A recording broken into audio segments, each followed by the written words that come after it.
1학년 친구들 안녕하세요. 자, 이번 시간에는 우리 친구들끼리 배운 내용을 토대로 토의 활동을 해보려고 하는데, 우리 토의 활동할 때는 항상 준비가 필요하죠. 자, 그래서 먼저 선생님이 간단하게 소개를 하도록 하겠습니다. 자, 우리 지난 시간에 갑신정변과 동학농민운동에 대해서 공부를 했는데요. 갑신정변은 소수의 엘리트 계급, 상류 계급들이 일으킨 정치운동이라면, 동학농민운동은 가장 낮은 계급이었던 농민들이 중심이 되어서 일으킨 개혁운동입니다. 그래서 과연 이 엘리트 계급과 농민들, 평민들 혹은 민중들 간에 어떤 관계가 있을까? 그리고 역사를 이끌어 나가는 건 어떤 주체인가? 그거에 대해서 살펴보고자 합니다. 자, 그래서 선생님이 토론 주제를 역사를 이끌어가는 건 소수의 엘리트일까? 엘리트와 민중은 대립하는 관계일까? 라는 것을 주제로 한번 여러분들하고 이야기를 나눠보고자 해요. 선생님이 나눠준 그 자료를 참고를 해서 읽어보면 될 것 같은데요. 자, 먼저 우리가 이런 수업을 하는 이유는, 우리가 단순히 지필고사를 봐서 성적을 내는 것도 중요하지만, 사실은 우리가 살아가면서 다른 사람과의 의견을 내고 내 의견을 조리 있게 또 전달을 해야 되고, 그런 부분들이 저는 중요하다고 생각해요. 그래서 선생님이 이런 토의 활동을 준비를 한 거고요.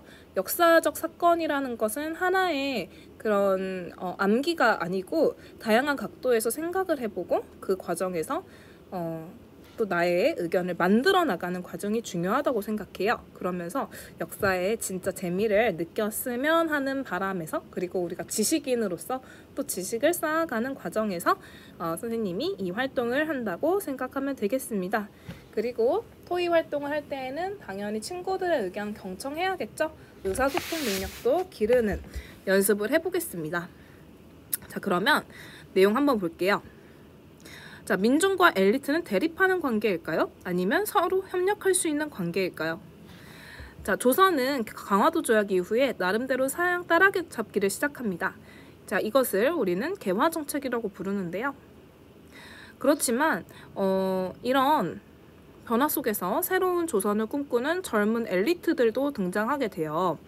그러나 갑작스러운 변화는 무리한 정책과 세금 인상으로 이어졌고, 지방에서는 민중들이 탐관오리의 횡포로 고통을 받는 상황이었습니다.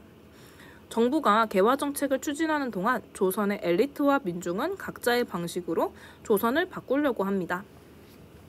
자, 그렇다면 옛날부터 민중과 엘리트는 어떤 관계였을까요? 플라톤이라는 고대 그리스의 철학자는 민중은 무식하다, 그렇기 때문에 현명하고 이성적인 엘리트가 사회를 이끌어 나가야 된다고 생각을 했어요. 반면에 영국의 역사학자 아널드 토인비라는 사람은 인간은 창조적 소수자와 비창조적 다수로 구분이 되고, 창조적 소수자는 여기서 엘리트를 말하는 거죠. 그래서 결국에 엘리트가 역사를 변화시켜 나간다고 생각했습니다. 그렇지만 시간이 지나면서 엘리트가 창조성을 상실함에도 불구하고 계속 사회를 지배하려고 할 때 나라가 망하겠죠. 그때에는 다수인 민중이 엘리트에 저항하는 것 역시 역사의 흐름이라고 덧붙입니다. 그래서 많은 평민들이 저항을 하는 운동들이 일어나게 되죠. 동양에서도 관련된 격언이 있습니다. 중국의 춘추전국 시대의 사상가 순자라는 사람은 군주 민수, 즉 임금은 배이고 민중은 물이라고 이야기했어요. 이 물이라는 것은 배를 띄우기도 하지만 침몰시키기도 하죠. 그래서 민중은 지배자를 떠받치는 존재인 동시에 지배자를 몰락시킬 수 있는 존재라고도 할 수 있습니다. 이 의견 중에 가장 공감 가는 의견은 무엇인가요? 과연 엘리트와 민중은 어떤 관계가 되어야 할까요? 1880년대에서 1890년대, 정말 격동의 시대인 이 시대 때 각자가 주체가 되었던 갑신정변과 동학농민운동을 살펴보면서 두 주체의 관계에 대해서 생각해 볼게요. 먼저 1880년대 조선의 엘리트들이 보고 온 이상은 무엇이었을까요? 조선 정부는 강화도 조약 체결 이후에 여러 나라의 사절단을 파견했다고 선생님이 수업 시간에 이야기했죠. 그 과정에서 엘리트 계급은요, 정말 새로운 세상에 눈을 뜨게 됩니다. 그리고 서양의 민주주의 정치 체제에 대해서도 배우게 되었죠. 그러면서 우리도 이런 걸 받아들여야 되지 않을까? 그러면서 주권을 가진 시민이 대표를 선출하고 뛰어난 과학기술로 편리한 삶을 살아가는 이 서양의 모습에서 새로운 조선을 찾았다고 볼 수가 있겠어요. 자, 그렇다면 조선의 엘리트들이 이러한 이상, 새로운 세상을 실현하기 위해서 선택한 방법은 무엇이었나요? 바로 갑신정변이었었죠. 자, 우리 수업 시간에 갑신정변 내용을 꼼꼼하게 살펴봤어요. 그 내용이 여기에 들어가 있는 거니까 한 번씩 읽어보면 좋을 것 같아요. 자, 근데 이러한 갑신정변은 특히 평등사회 그리고 근대사회를 지향했다라는 걸 알 수 있죠. 그렇기 때문에 또 정변에 참여한 행동대원들은 군인부터 야채장수, 나무꾼, 보부상, 승려, 내시, 노비 등 출신이 다양했다라는 걸 알 수 있어요. 결국 이들이 동참한 이유는 신분차별이 없는 평등한 세상이라는 것이고 이러한 젊은 엘리트들의 의견에 같이 공감했기 때문이 아니었을까요? 그렇지만 결국 이러한 갑신정변은 3일 만에 실패로 돌아가게 됩니다. 이 사건을 우리는 갑신정변이라고 부르죠. 자, 그 이후에 개화정책 추진은 더욱더 어려워지게 됩니다. 그런 상황 속에서 백성들은 정말 돌봐줄 사람이 한 명 없었고요. 스스로 헤쳐나가야 됐었거든요. 그런 상황 속에서 그나마 위로가 됐던 종교가 동학이었었죠. 자, 당시 동학을 믿던 농민들은요. 특히 전라도 지역에서 많은 수탈을 당했었어요. 그래서 고부농민 봉기가 일어나게 되었고 1차 농민 봉기가 일어나게 되죠. 그리고 이후에 농민군들은 스스로 보국안민이라는 걸 외치면서 이제 스스로 자기들을 보호하려고 합니다.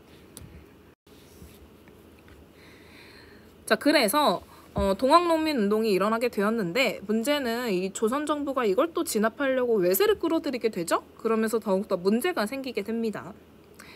결국 일본이 조선으로 침입하게 되면서 동학농민 운동도 일본군에 의해서 진압을 당하게 돼요. 그러면서 동학농민 운동 그리고 민중들의 어떤 의견은 실질적으로 여기에서 끝나게 됩니다. 자, 그러면 마지막. 자, 그렇다면 엘리트와 민중이 추구하는 세상이 같다고 볼 수 있을까요? 19세기 후반 조선의 엘리트들은 갑신정변으로 민중은 동학농민 운동을 통해서 자신들이 바라는 세상을 만들고자 했습니다. 두 사건은 모두 실패했다고 평가받습니다. 그렇다고 그들이 쫓던 이상도 사라진 걸까요? 갑신정변을 주도한 급진계화파와 동학농민운동이 이끈 농민군들의 요구는 이후 1894년에 진행된 갑오개혁의 일부 반영됩니다. 다음은 실제로 갑오개혁의 내용인데요. 왕권을 제한하고 의정부의 권한을 집중시킨다. 이 말은 관리들이 중심이 되는 정책을 만들겠다라는 거예요. 내각제의 실현과 비슷한 내용입니다. 그리고 과거제를 폐지하고 능력 있는 자를 관리로 채용한다. 이거 갑신정변에도 동학농민운동 내용에도 같이 있었던 거고요. 신분제와 노비제 폐지하자. 역시 같은 내용입니다. 그리고 세금을 거둘 때에는 관리에 부정이 없도록 운영 방식을 고친다. 이거 정말 필요했죠. 특히 동학농민운동에서도 나왔고 갑신정변에서도 나왔어요. 과부의 재혼은 자유에 맡긴다. 동학농민운동에서 나왔던 이야기죠. 왕권을 제한하고 회의를 통해 국정을 운영하는 것, 신분차별 없애자는 것, 이거 다 급진계화파가 원하던 거고요. 이후 과부의 재혼 노비제 폐지, 동학농민군의 목표였고요. 자, 그래서 이런 걸 보면 민중과 엘리트들이 바라던 세상은 완전히 달랐다고 하기는 어렵습니다. 오히려 비슷했다고 볼 수 있어요. 그렇다면 민중과 엘리트는 서로 협력할 수는 없었을까요? 먼저 민중의 생각을 짐작하는데 도움이 될 만한 두 인물 있습니다. 바로 농민군 14세 소년장수 이봉룡 그리고 동학여성 지도자 이소사 이런 사람들이 있어요. 이런 사람들 어떻게 보면 정말 우리 주변에서 볼 수 있는 사람들입니다. 자, 이런 사람들도 장수가 될 수 있었던 것은, 지도자가 될 수 있었던 것은 사람이 곧 하늘이라는 동학의 정신 때문일 것입니다. 이런 14세의 소녀와 22세의 여성에게도 조선의 정치는 변화가 필요했던 것 같습니다.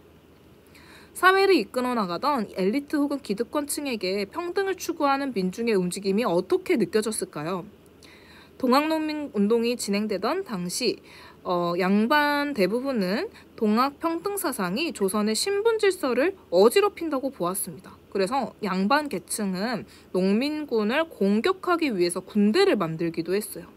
심지어 안중근도 당시 양반 출신이었기 때문에 농민군을 진압하는 데 참여했습니다. 기득권을 내려놓고 평등을 추구한 급진계합파도 민중에게 마냥 호의적이진 않았습니다. 서재필은 갑신정변의 실패 원인을 민중의 지지와 성원이 없었기 때문이라고 판단하면서 민중이 이유도 모르고 급진계합파를 반대한다고 썼습니다. 엘리트들은 신분과 특권이 없는 평등사회를 추구했지만 민중이 무지하여 엘리트들을 지원해주지 않는다고 말이죠. 이처럼 엘리트들은 민중을 교육이 필요한 대상, 계몽이 필요한 대상으로만 보았습니다. 이들은 대립할 수밖에 없었을까요? 민중과 엘리트가 협력하는 관계가 될 방법은 없었을까요? 그렇게 됐으면 좀 더 좋은 세상을 만들 수 있지 않았을까요? 라는 생각이 듭니다. 자, 그러면 여기까지 읽어보고 여러분들 어떤 생각이 들었나요? 수업 시간에 한번 이야기를 나눠볼 건데요. 선생님은 이런 생각이 들었어요. 선생님은 그래도 엘리트들과 민중이 본질이 다르진 않다. 추구하는 건 같았다. 라고 볼 수가 있거든요. 내용을 살펴보면은 실제로 평등한 세상, 그리고 뭔가 평화로운 세상? 어떤 그런 기존의 썩은 지배계급이 사라지는 세상? 그런 걸 꿈꿨잖아요. 그치만 그 세상을 만들어 나가는 방법과 가치관이 달랐기 때문에 서로 대립했던 게 아니었을까, 그런 생각을 해봤어요. 왜 그러냐면 상류계급과 하층계급의 어떤 생각 자체가 다를 수밖에 없거든요. 그들의 환경도 다르고 그들의 문화도 다르고, 그렇기 때문에 대립할 수밖에 없지 않았나 라는 생각이 드는데, 오히려 그러한 대립이 나쁘다고만 볼 수는 없다고 생각해요. 오히려 그런 대립을 통해서 우리 사회가 치열하게 싸우고 좀 더 우세한 세력이 결국에는 권력을 가져가는 거 아니겠어요? 그래서 당시에 만약에 정당이 하나밖에 없으면 독재 국가가 될 수 있는 것도 서로 견제를 하기 때문에, 이렇게 민중과 엘리트가 서로 견제를 하기 때문에 더 좋은 세상을 만들어 나갈 수 있다고 생각해요. 그리고 다른 의견으로는 민중과 엘리트는 사실 협력적일 수가 없는 그런 반대의 세력이라고도 볼 수 있어요. 엘리트는 너무 소수이고 경제적으로 부족함 없이 자랐잖아요. 그러니까 민중들을 나쁘게 평가할 수밖에 없는 상황이죠. 그리고 제대로 살펴보려고 하지도 않았고요. 실제로 오늘날의 사회 지도층들도 우리 청년 세대를 제대로 살펴보지 않잖아요. 그러면서 막 MZ세대라고 하면서 MZ세대들이 무조건 뭔가 예를 들면 싸가지 없고 기존의 틀을 무시하고 일 제대로 안 하고 막 이런 식으로 규정을 지어버리잖아요. 그렇게 특징을 씌우는 걸 보면은 MZ세대와 지금 사회 지도층 세력 간에는 어떤 대화가 되고 있지 않다라는 걸 볼 수 있어요. 그래서 솔직한 대화가 없기 때문에 민중들을 엘리트들이 이해를 못하는 거 아니냐, 그렇게 판단할 수도 있겠죠. 또 세 번째 의견으로는 훌륭한 엘리트라면 민중의 지지를 얻어내야 된다고 생각해요. 급진계합파가 이상적인 사회를 추구했지만 민중을 낮게 평가했었잖아요. 정말 평등사회를 만들려고 했다면 민중과 엘리트가 협력해야 되지 않을까요? 민중을 무식하다고 무시하지 말고 민중의 의견이라고 색안경 끼고 보지 말고 민중의 의견을 귀 기울여서 경청하는 자세를 보여줘야 하지 않을까요? 그렇게 된다면 정말 좋은 세상이 만들어지지 않을까, 그런 생각이 들어요. 자, 이런 식으로 자신의 생각을 정리를 해가지고 토의 활동에 참여해 보도록 하겠습니다. 그러면 수업 시간에 만나보도록 할게요.